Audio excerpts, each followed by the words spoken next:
Master Shivraj Bhati जी, आप ही से मैं शुरुआत करती हूं कि जो प्रस्ताव आया है बातचीत को लेकर, अब 5वें दौर की बातचीत के लिए भी सरकार ने कहा है क्योंकि शांति से ही, बातचीत से ही समाधान निकलेगा। बातचीत होगी या टकराव होगा? देखो जी, कौरव और पांडव एक ही परिवार के थे, ऐसे जवान और किसान भी एक ही परिवार के हैं। महाभारत ना हो, यह मैं परमपिता परमात्मा से भी विनती करता हूँ, किसानों से भी अपील करता हूँ जो भी बॉर्डर पे टिके हुए हैं कि वो उग्रता में ना आए। उग्र आंदोलन की नींद कमजोर होती है, शांतिपूर्वक अपना आंदोलन करें, उग्रता ना दिखाएं और सरकार भी धैर्य का परिचय दे। ऐसा ना हो कि भाई कोई चीन की या पाकिस्तान की सेना चढ़ के आ रही है उसमें।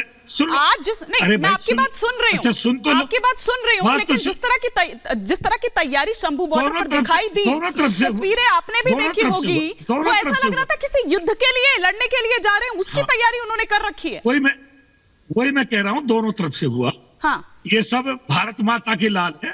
भारत माता की भी आत्मा रोएगी कि अगर भारत माता की लाल इस तरीका से आपस में करेंगे। कोई दुश्मन एक दूसरे का नहीं है और हम सरकार के विरोधी नहीं है, हम सरकार के समर्थक हैं। आज हमारी इको गार्डन लखनऊ में भारतीय किसान लोक शक्ति की पंचायत थी, 10,000 किसान इकट्ठा था। हमने कम से कम 10 बार माइक से घोषणा की कि कोई भी सिपाही, कोई भी एलआईयू आकर के हमारी बात सुने। आखिर विधानसभा के लिए कूच करना पड़ा, जब जाकर के 6 सदस्यीय कमेटी की माननीय मुख्यमंत्री जी के वरिष्ठ ने वार्ता बुलाई। तो थोड़ा बहुत टेढ़ी उंगली करनी पड़ती है। हमको भी आज इको गार्डन से विधानसभा के लिए कूच करना पड़ा। भारतीय किसान लोक शक्ति के 10,000 किसान लखनऊ में जमा थे अपनी बात माननीय मुख्यमंत्री जी से करने के लिए।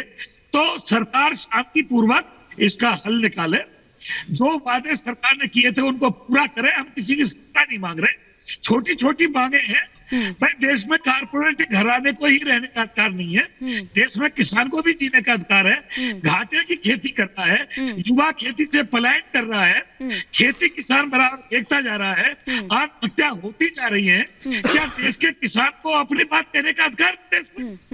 क्या देश का किसान छोटी छोटी मांगे बता रहे हैं, सरकार कह रही है कि उसमें 11 लाख करोड़ रुपए का जो खर्च है वो दरअसल आएगा, तो वो तिजोरी पर अच्छा खासा असर डालेगा। हाँ, नहीं आएगा, नहीं असर डालेगा। हाँ। जो आयात करते हैं बाहर से दलहन और पाम ऑयल और कच्ची खाड़, उसको देश में पैदा करवाएं, आयात पे खर्च ना करें। देश में अच्छी पैदा होगी तो माल निर्यात होगा, निर्यात से मोटा धन मिलेगा। पैसा तो विधायक सांसदों की वेतन भत्ता और पेंशन पर खर्च हो रहा है। आधे 60% खर्च इनके मान्यों की वेतन भत्ता और पेंशन पर जा रहा है। उसके लिए क्यों नहीं बोलते भाई? सरमाएदारों के लोन माफ हो रहे हैं, इसके लिए देश क्यों नहीं बोल रहा? क्या किसान पे कोई खर्चा होता है? किसान कमाता नहीं है। जब हमारा कोरोना काल चल रहा था, जब भी देश की जीडीपी किसान के कंधे पर निर्भर थी, सारा देश स्टॉप हो गया था, किसान जब भी स्टॉप नहीं हुआ। कैसी बात करते हो? हाँ, ममता जी इस पर कुछ जवाब दे रही थी आपको। ममता काले जी हमारे साथ स्टूडियो में बैठी हुई हैं, वो कुछ इस पर आपको जवाब दे रही थी, उनका एक रिएक्शन ले लेती हूँ। जी धन्यवाद हिमानी जी। मैं अपने बड़े भाई से सिर्फ ये बोलना चाहती हूँ कि आप कह रहे हैं कि सरकार को धैर्य रखना चाहिए, बाकी लोगों को धैर्य रखना चाहिए।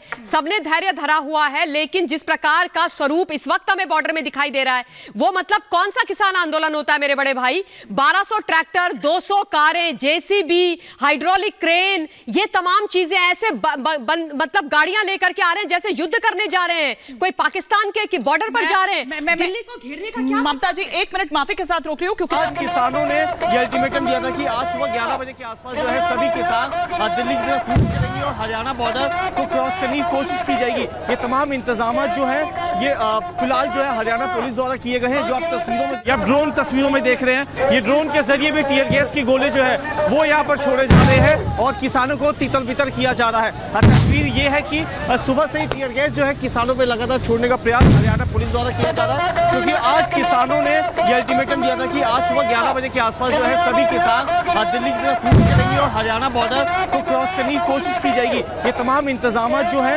ये फिलहाल जो है हरियाणा पुलिस द्वारा किए गए हैं। जो आप तस्वीरों में देख रहे हैं, ये ड्रोन को चलाया जा रहा है, ड्रोन के जरिए टीयर गैस को यहाँ पे छोड़ा जा रहा है। ये आगे की तस्वीर आप देख सकते हैं, आगे भी काफी ज्यादा धुआं नजर आ रहा है क्योंकि टीयर गैस के गोले यहाँ पे दागे जा रहे हैं। इसके अलावा जो किसान तस्वीरों में आप देख रहे हैं, हजारों की संख्या में शंभू बॉर्डर पे किसान जो है यहाँ पे एकत्रित हैं और टीयर गैस की जो गोले फेंके जा रहे हैं उनको नाकाम किया जा रहा है। ये आगे की बेल्ट आप देख सकते हैं, सभी किसान जो है यहाँ पे उनके जो गोले फेंके जा रहे हैं टीयर गैस के, उनको रोका जा रहा है और लगातार टीयर गैस के जो गोले हैं वो यहाँ पर छोड़ने का प्रयास किया जा रहा है। ये पर हो गए हैं। ममता जी मैं आऊंगी, लेकिन एक बार जरा प्रेम जी से इस पर रिएक्शन चाहूंगी, क्योंकि पिछले कुछ दिनों उन्होंने इस आंदोलन को लेकर उनकी जो भाषा है उसको लेकर टिप्पणी की थी। तो प्रेम जी, इस तरीके को आप कैसे देखते हैं कि अपनी मांगों को और मुखर तरीके से रखने की कोशिश आप देख रहे हैं? क्योंकि हालात पहले इधर से खराब हुए, उधर बैरिकेडिंग तोड़ने की कोशिश की गई, तब पुलिस को आंसू गैस का इस्तेमाल करना पड़ा। ऐसा लग रहा है कि भारत पाकिस्तान, भारत चाइना कोई बॉर्डर होगा जहां पर इस तरह की स्थिति हो गई है। जी हिमानी जी, आपने जो नजरिया रखा मैं ठीक इसका उल्टा नजरिया रखता हूं कि देखिए, सबसे पहले सड़कें जाम किसने की? सबसे पहले सरकार ने कीले ठोकी, सीमेंट की, कंक्रीट की पत्थर दीवार खड़ी की।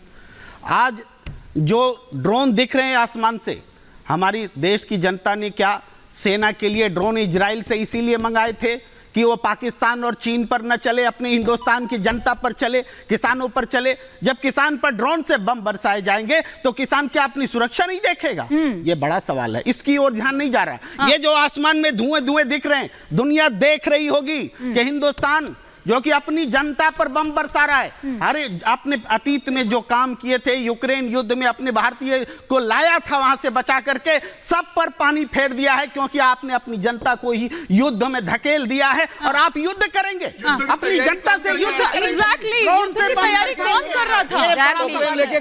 बड़ा सवाल है। प्रेम जी जो सब लेकर वहां पर पहुंचे हैं, सुनिए ना, किसान और जवान को नहीं, किसान नहीं हो सकते ना, बैठे किसानों के नाम पर नहीं, सुनिए ना प्रेम जी नहीं, हाँ ठीक समीर जी एक सेकंड। लेकिन प्रेम जी, जिस तरह की चीजें वहां पर नजर आई, लाव लश्कर जिस तरह के दल बल के साथ वो वहां पर बैठे हैं, खेती में तो किसी चीज का इस्तेमाल उसमें नहीं होता होगा या होता है?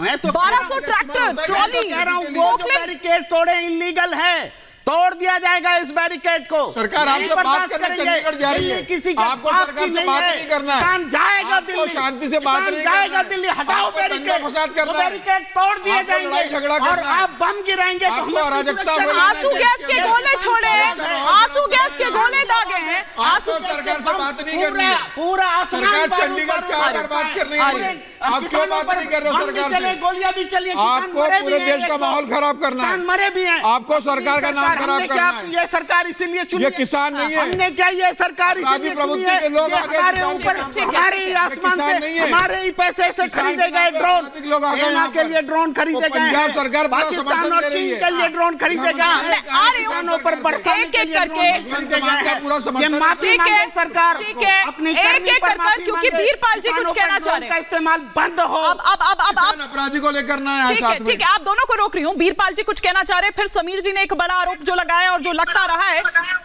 पंजाब सरकार पर, संजय जी उसका जवाब देंगे, लेकिन